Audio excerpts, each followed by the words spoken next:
One of the questions I am most often asked is, can you paint metal with DIY paint, Deb's Design Diary paint?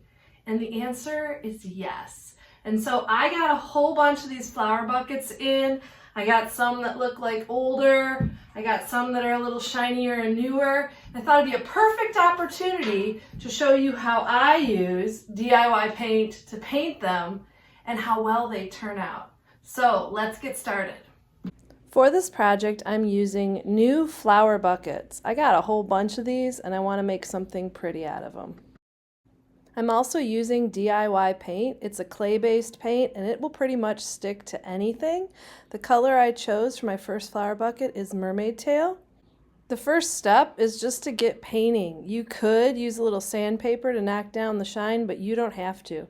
I'm using my Paint Pixie brush, a number 8. It's one of my favorites for smaller projects. For the next flower bucket, I'm going to be using Kissing Booth and Cowgirl Coral in DIY paint for a blended paint finish.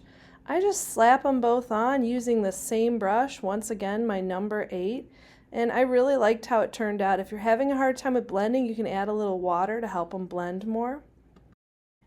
DIY paint lightens as it dries, so it'll let you know when it's ready for its second coat.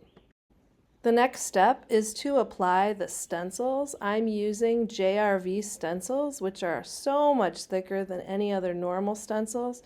They also have a great selection. I'm also using my JRV number 24 stencil brush. The right brush really makes the difference with stenciling. You can pick up any of the products that you're seeing me use here on my website. The link for my online store is also in the comments section below. The hardest part of this whole project is getting your stencil to stay in place. You can use tape or maybe even have a friend hold it securely for you. Make sure to not use very much paint and use the stippling up and down motion.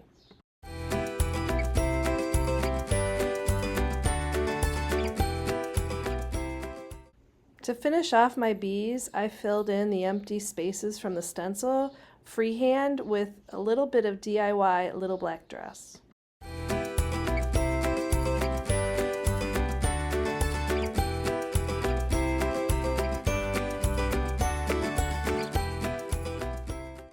For the other flower bucket, I chose the JRV Flower Market stencil.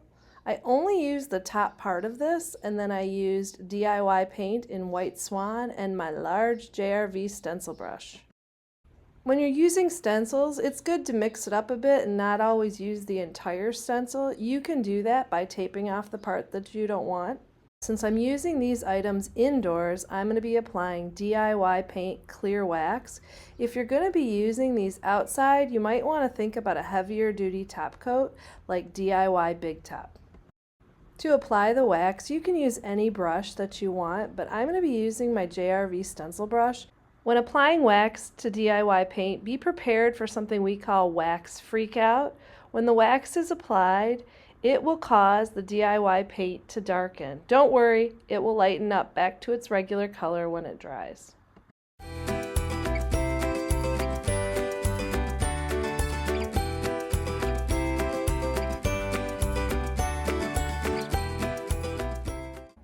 I decided to put on a little dark wax to give it more of an aged look, and I used my JRV stencil brush to apply the wax.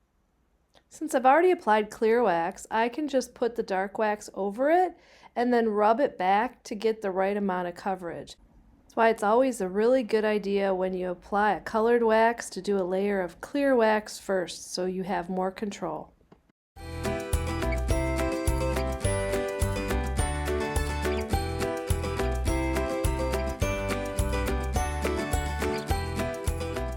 So how do you think they turned out?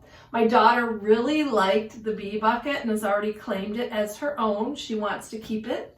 But if you want to make your own project, I have a whole bunch of these flower planters that I'm taking to my booth at Plaza Antiques and Collectibles Mall so that you can purchase them and then kind of do whatever you want. If this really isn't your style, you could paint them a little differently. Now, of course, it depends on when you're watching this video, but if you're current, there's probably going to still be some of them available for you, but I bet they're going to go quick. You can also look around your house. If you have something metal in your house and it's not your favorite thing, you can just give it a makeover and add a little bit of paint. Thank you so much for watching this video. If you like this video, don't forget to like and subscribe. It really helps me to make more videos to show other people how to salvage, repurpose, and create.